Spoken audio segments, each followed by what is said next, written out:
சும்மா ஒரு மேலோட்டமாக எந்த ஒரு பேசிஸும் இல்லாம வைக்கின்ற குற்றச்சாட்டு. எந்த திட்டத்திலே எந்த தருணத்திலே தமிழ்நாடு அரசாங்கம் ஒத்துழைக்கவில்லை என்று அவர் பட்டியலிட வேண்டும். தேர்தல் நேரத்தில் கூட அதான் சொன்னாங்க. மோடி அவர்கள் இங்கே பிரச்சாரத்துக்கு வரும்பொழுது கூட தமிழ்நாடு அரசாங்கம் எங்களோடு ஒத்துழைக்கவில்லை என்று மேலோட்டமாக சொன்னார். எந்த திட்டத்தில் ஒத்துழைக்கல? என்ன வகையில ஒத்துழைக்கல? எந்த வகையில ஒத்துழைக்கல? சும்மா மேலோட்டம் ஜவுளி பூங்காவுக்கு நிதி ஒதுக்கி இருக்காங்களா? நிதி ஒதுக்கி அவங்களுக்கு இவங்களுக்கு என்ன வகையில முட்டுக்கட்ட போடுறாங்க தெளிவா சொல்லணும். தெளிவாக சொன்னார்கள் என்றால் நிச்சயமாக தமிழ்நாடு அரசாங்கம் அதற்கு பதில் சொல்லி நம்புகிறேன். அண்ணாமலை சொல்றாரு தமிழக அரசு வந்து மத்திய அரசு திட்டமா இரண்டாம் தர குடிமக்களா பாக்குதுன்னு சொல்றாரு. இரண்டாம் தர திட்டமா பாக்குதுன்னு சொல்றாரு. என்ன இருக்குன்னா எனக்கு தெரியல. அவர் தேர்தலுக்கு முன்பாக ஒண்ணு சொன்னாரு, தேர்தலுக்கு அப்புறம் ஒண்ணு சொல்றாரு, ஒன்னும் புரியல. அவர் என்ன எந்த இதெல்லாம் மேலோட்டமாக சொல்கின்ற விமர்சனங்கள். எந்த திட்டத்தை தமிழ்நாடு அரசாங்கம் அமல்படுத்தவில்லை என்பதை அவர் தெளிவாக சொல்ல வேண்டும். அந்த திட்டத்திற்கு எந்த அளவுக்கு நிதி ஆக்சுவலா அறிவிக்கையோட இல்லாம ஆக்சுவலா நிதி டிரான்ஸ்பர் ஆயிருக்குன்னு சொல்ல வேண்டும்.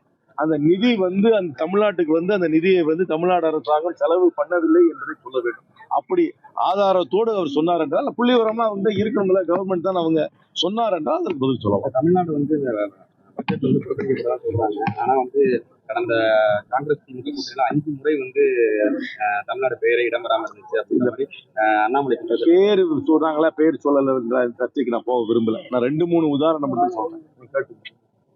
100 நாள் வேலை வாய்ப்பு திட்டத்தை நம்பி பல கிராமப்புறத்துல பல பேர் நம்பி இருக்கிறார்கள். ஆனா இவர்கள் என்ன செய்கிறார்கள்? 100 நாள் ஒரு நபருக்கு வேலை கொடுக்காமல் ஒரு குடும்பத்துக்கு 100 நாள் கொடுக்கிறார்.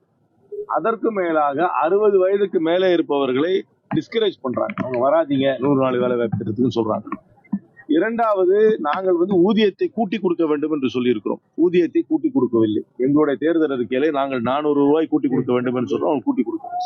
ரெண்டாவது, இந்த ஆண்டு அவங்க வந்து நிதி ஒதுக்குறது நீங்க பாத்தீங்கன்னா 100 நாள் வேலை வாய்ப்பு திட்டத்துக்கு நிதி அதிகமாக ஒதுக்கவில்லை. கிராமப்புறத்துல அதிகமாக வேலை வாய்ப்பு இல்லாதவர்கள் இதை தான் நம்பி இருக்கிறார்கள். ஆனால் அதற்காக இவர்கள் நிதி அதிகமாக ஒதுக்கவில்லை. இரண்டாவது, கல்வி கடன் வாங்கினவர்கள் கோவிட் காலத்துல வேலை கிடைக்காமல் அந்த கல்வி கடனை கட்ட முடியாமல் தவிக்கின்றார்கள். அதற்காக நீங்கள் அதை தள்ளுபடி செய்ய வேண்டும் என்று கேட்டோம். அதையும் அவர்கள் தள்ளுபடி செய்யவில்லை. அதற்கப்புறம் இந்த மதிய உணவு திட்டத்திற்கும் காலை உணவு தமிழ்நாட்டில் வெற்றிகரமாக காலை உணவு திட்டம் மதிய உணவு திட்டம் நடக்கிறது. அதற்கு ஆல் இந்தியா லெவல்ல நம்மளுடைய பட்னி பட்டியல்ல இந்தியா 110வது இடத்துல இருக்கு. பட்னி பட்டியலில் 110வது இடத்துல இருக்கிற இந்தியாவுக்கு இந்த பள்ளிக்கூடத்தின் மூலமாக உணவு அருந்தும் திட்டத்திற்கு இவர்கள் நிதி ஒதுக்கீடு குறைத்திருக்கிறார்கள். ஒரு தருணத்திலும் நீங்கள் பார்த்தீர்கள் என்றால் சாதாரண மக்களுக்கு விரோதமான திட்டங்களை தான் இவர்கள் செய்கிறார்கள். சாதாரண மக்களுக்கு பயனுள்ள திட்டங்களுக்கு நிதியை குறைத்துக் கொண்டிருக்கிறார்கள். அதை நான் சுட்டிக்காட்டியிருக்கிறேன்.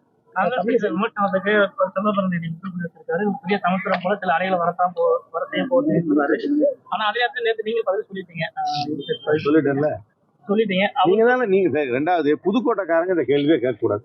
ஏன்னா நான் பேசும்போது நீங்க எல்லாரும் அவ்வளவுதான். ஆனா அவர் அதை கடமை சொல்லும் போது நம்ம கட்சியோட சுதந்திரத்தோட நாட்டோட சுதந்திரத்தை பாதுகாக்க வேண்டிய அவசியம் எப்பவுமே கட்சியை விட நாடு முக்கியன்றதை நான் ஏத்துக்கிறேன்.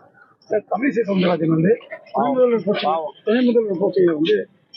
தமிழிசை சவுந்தரராஜன் அவர்களுக்கு மீண்டும் ஆளுநர் பதவி கிடைக்கவில்லை என்ற செய்தியை கண்டு அதிர்ச்சி அடைந்தேன். சௌரியமாக தெலுங்கானாவிலே ஹைதராபாத்தில இருந்தவர்களை கொண்டு வந்து இங்கு அண்ணாமலையுடைய சித்து விளையாட்டால் பலிகடா ஆக்கப்பட்டார்கள். இன்றைக்கு மீண்டும் ஆளுநர்களை நியமித்து இருக்கிறார்கள்.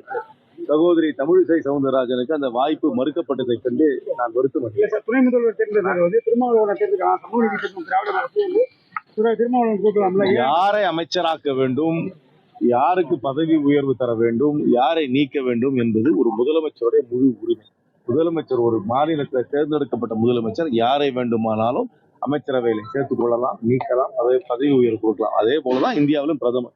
ஆனால் தமிழிசை, மீண்டும் சொல்கிறேன், சகோதரி தமிழிசை சவுந்தரராஜனுக்கு ஆளுநர் பதவி மீண்டும் கிடைக்காதது எனக்கு பெரிய வருத்தம் அளிக்கிறது.